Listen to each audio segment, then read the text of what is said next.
शायद आपको वो बात इतनी नागुजार थी या नापसंद हुई कि जो भी सिचुएशन उस वक्त पैदा हुई कि उसके बाद आपने कई चीजें राहुल गांधी को बोली। आपने बोला कि ये पागल हैं, तो सचमुच पागल है, ये मेंटली अनस्टेबल हैं। आप क्या मैं बोलो? आप नहीं बोलते घर में वो पागल है।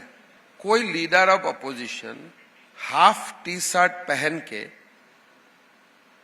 ऐसा करेगा पार्लियामेंट में? आप राहुल गांधी जो जो काम करते हैं उसको आप नोट बनाओ।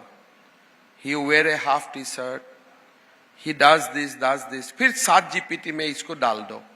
7 जीपीटी आपको आंसर दे देगा this is a symptom of A imbalance person. मैंने डाल के देखा हूं। हेमंता जी, आपको जाना जाता है कि आप जिसको कहते हैं ना बिल्कुल डायरेक्ट बोलते हैं। अरे मैं तो भाई देखो, ऐसे बोलते हैं जो कई दफा लोगों को चुप भी सकती है, लेकिन आप बोलते हैं। आप वो काम क्यों नहीं करते हैं? एआई मौजूद है, एलएलएम मौजूद है, 7 जीपीटी ग्रोक मौजूद है। मैं जो बात कर रहा हूं मेरा कैरेक्टर भी आप डालो, कुछ ना कुछ तो निकाल ही जाएगा। मैंने उनका डाल के देखा हूं। आपने डाल के देखा? वो एबनॉर्मल आते हैं कि नीड्स इमीडिएट साइकेट्रिक कंसल्टेशन।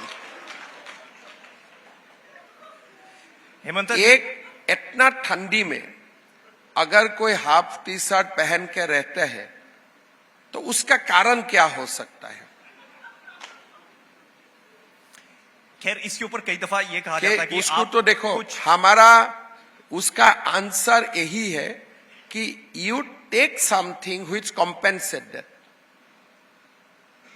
या तो आप कुछ ट्रेनिंग लिया है, मेडिटेशन वगैरह किया है टू रेजिस्ट कोल, या तो आप कुछ दूसरा लेते हैं जो कोल को काउंटर करते हैं। हाफ टी शर्ट को आपको कोल से तो प्रोटेक्ट नहीं कर सकता। Half T shirt it cannot be quality of a person.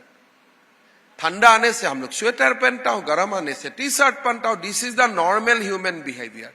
जब आप ह्यूमन बिहेवियर को डिफाई करते हैं तब उसका पीछे कुछ कारण होते हैं। जैसे साधु संत कपड़ा नहीं पहनते हैं, दे प्रैक्टिस मोक्ष कि हम कुछ नहीं पहनूंगा एंड विल डू मोक्ष। गांधी जी ने अपना ड्रेस का तरीका किया था। He was practicing, he was experiencing certain things and they used to say openly कि हम ये कर रहा हूं, I am experiencing a certain kind of things. It is announced. लेकिन आप क्यों हाफ टी शर्ट पहन के घूमते हो? आपका तो उम्र भी 56 इयर्स हो गया।